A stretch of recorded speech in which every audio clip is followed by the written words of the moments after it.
All right, guys. So I did it again. Decided to do a maximal effort deadlift again right off the get go, and I did PR though with this 515 for 15, and I definitely feel like I probably had some more left in the tank. Don't get me wrong, I definitely pushed myself to absolute exhaustion, and you guys will see that, but it was definitely way better than I anticipated just because of how rough the squats were on Thursday. Don't get me wrong, I got my lungs burning and everything else, but I just think my posterior chain and, well, basically my back is just in much better condition than my legs are in general. So I think that's why the deadlift wasn't quite as challenging. I mean, don't get me wrong, it was challenging, but as in comparison to the squat and everything else. But yeah, I mean, I was only able to do so much more after this too. My goal was 5 sets of 5, doing some banded deadlifts. But as you guys will see here, I did 3 sets of 5 with 425 in the orange band. And I definitely noticed that I had more shake in my hips and everything else once the band tension took over. And you guys will see that here in a minute. But it definitely told me that I have some work to do. I think I need to be able to incorporate some more volume work with the bands here to, one, eliminate that shake and get some muscles firing and working differently, and to condition myself in another way as well. And it's only going to help progress my deadlift more. And my deadlift is moving in the right direction. I like the way it's going. I like the way the weight's moving. I just got to make sure that I stay healthy, I stick to the program, and the best part about this program right now is I'm able to push myself 110% and be able to not feel any pain. Years prior, I was feeling pain, I was feeling beat up, and it was taking a lot longer to recover. So the difference now, and I kind of want to credit this to not just doing all the little stuff like my stretches, and my deep tissues, but the beltless training. Everything has been beltless. I haven't been relying on the belt at all. I'm just now introducing straps. I've been doing everything either hook grip or double overhand, making sure that my grip is being activated still and being worked. It's never been an issue for me in the past, but I just want to make sure that it's never an issue and it never becomes an issue. The reason I strapped up today was, 15 reps hook grip. I was probably going to shred the skin up. I was definitely going to tear some callus. I figured it's more for the work, the full body work, than it is for the grip. So that's why I decided to strap up. With this weight, I just felt like I should strap up as well. Might as well keep it rolling. Next week will be a little bit different because I'm going to start getting into heavier lifting and into the heavier training.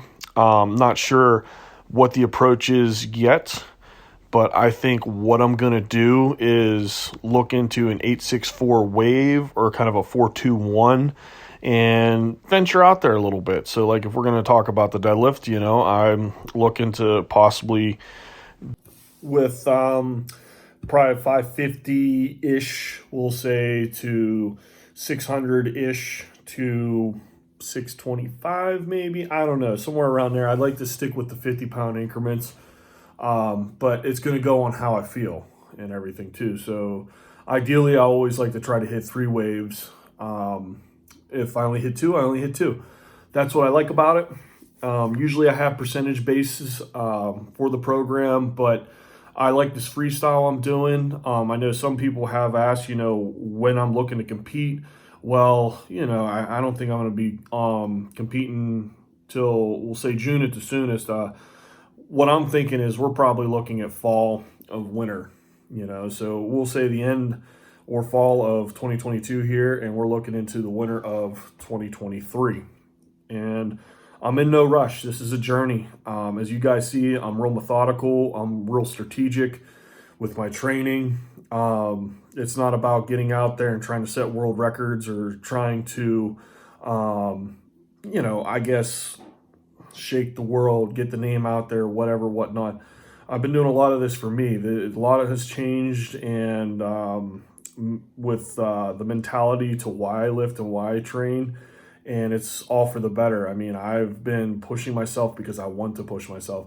When I was doing that 515 for 15, I told myself walking up to it, you got this shit. This is easy. There ain't nothing hard about this. It's all mental. You can push through this. You can do this. You can do better. You can be better. I know it's corny, it's cliche, whatever, but this is my self-talk before I go and do a maximal effort attempt. But just positive reinforcement with myself, self-respect, self-love too. You got to have it.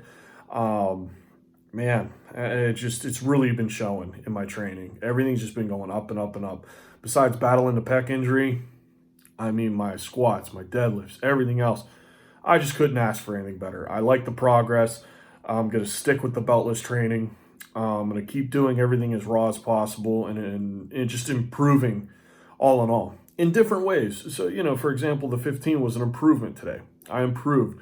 Am I going to improve my 1 rep max next week? Probably not. No. I'm going to go for a 1 rep single in a, wave pyramid scheme, but it doesn't mean I'm going to have a personal record, personal PR, just progression. I'm going to be able to get a little bit more weight on the bar. So I had a couple weeks where I could do 605 for some reps and some sets. Okay, that's great. That's phenomenal. Now it's time to move up. I really want to see 625. Okay, so I'm getting a 20-pound increase, and it's kind of in every other week. As you guys see, I am doing high repetition 1 week, and I'm getting into the heavier weights the following. And I'm trying to make sure that I'm still fatigued and still working by doing the waves. I don't want to go right into, we'll say, a fresh heavy double or a fresh heavy single, just because I want my body to be acclimated to the training. I want it to be under fatigue. I want it to be able to perform under pressure, and I want it to be able to execute proper form and technique while being tired and fatigued. We can all do, warm-ups to a T, techniques on point. We're looking good. We're looking strong.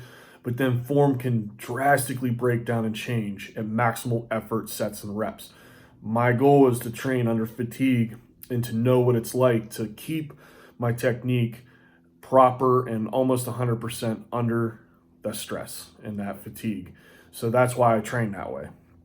And it's only worked fantastically in the past where I would go to a meet and it's time to do 1 reps and it's like, oh, well, my warm-ups and my single attempts are nothing compared to my training. Like, my training will make me cry, it'll make me bleed, it'll make me hurt, and meets, nothing. I'm like, oh, okay, another day. But that's why we train.